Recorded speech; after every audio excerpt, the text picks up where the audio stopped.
Hi everyone, I want to show you this chess position as a really good example of how there can be more than meets the eye even in an apparently simple position.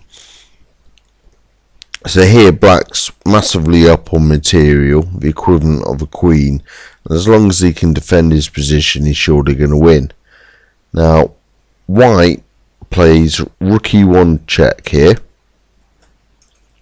and black's only got 3 legal moves. He's got the one king move available to d8, or he can put this bishop in a way which can be then taken either with a pawn, or if we want to continue capturing with check, rook takes e5 check, or he's got bishop e4 where it can be taken rook takes e4 check, and then you're down to the same 2 moves, bishop e5 or king d8. Now the interesting thing about this is you've got 3 moves and 3 very different results. One of those moves loses, one of them draws, and one of them wins. So let's just have a look at that. First off, king d8 loses straight away. King d8, qf8 is checkmate.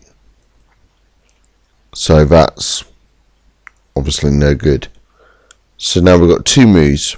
Bishop e5, where the piece is both protected, and if the rook takes and continues to check it can be captured, or bishop e4. So we'll have a look at bishop e5 first. Bishop e5. Now we have queen to h4 check, and then if he plays f6, this is where the draw comes in.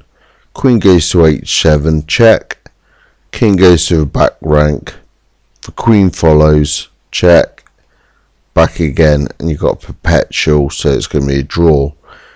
Now if we don't play f6 and after qh4, say we have king to f8, then obviously if he goes king to e8, then you've got queen to h8 check, and he's got to come back to e7 because his bishop is pinned. So king to f8.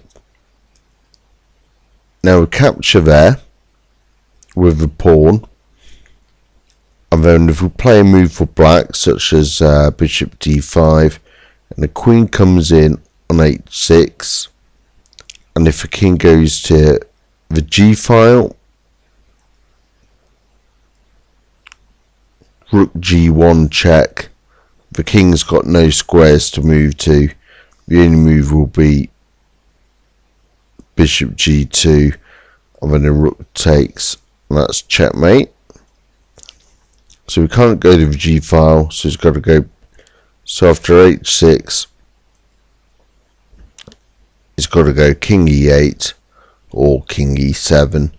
Either way we capture then here, discovering the check along the e file and threatening the queen. So say we put bishop e6 in a way, capture the queen, and suddenly white's up on material and the attack continues as well. So white easily wins there. So if we go back to the original position, the move that actually wins for black is the move on the surface seems the quickest to lose, or the move that has the least about it, which is bishop e4. The point being that's after what we're doing. Yeah, let's get bishop e4 there. So we take with the rook check. Now the thing is, black is threatening queen takes c2 checkmate, and that bishop was defending there. The rook is now coming away with that bishop, so it's not defending that square, so that threat is very much on. Also in the line that we had before, the rook came across and gave checkmate on g1. With the rook being on e4, it's unable to do that. So now, again, if the king goes to d8, qf8 is checkmate, but we can put the bishop in the way this time.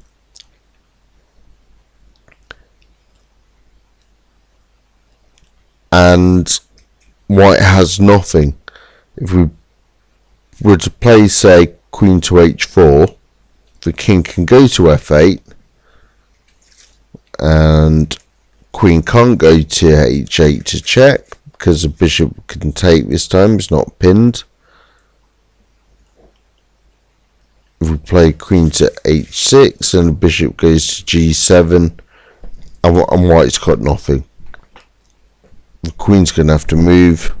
It's got to go to, say, h2 to protect there, and white's attack is completely broken down. Black's attack can now start, and he's massively up on material. So if we go back to the original position, what looked like at first glance, the move that accomplishes the least, just giving away a bishop forward check, with the check, that is the only move that wins, and it just shows the sort of hidden possibilities even in simple positions like this with just 3 moves. 3 legal moves, 1 wins, 1 draws, 1 loses. So that's just something to bear in mind in your games, and it shows the importance of analysing each position rather than just falling back on certain quick thinking principles too often. Okay, hope you got something out of this video. Thanks for watching.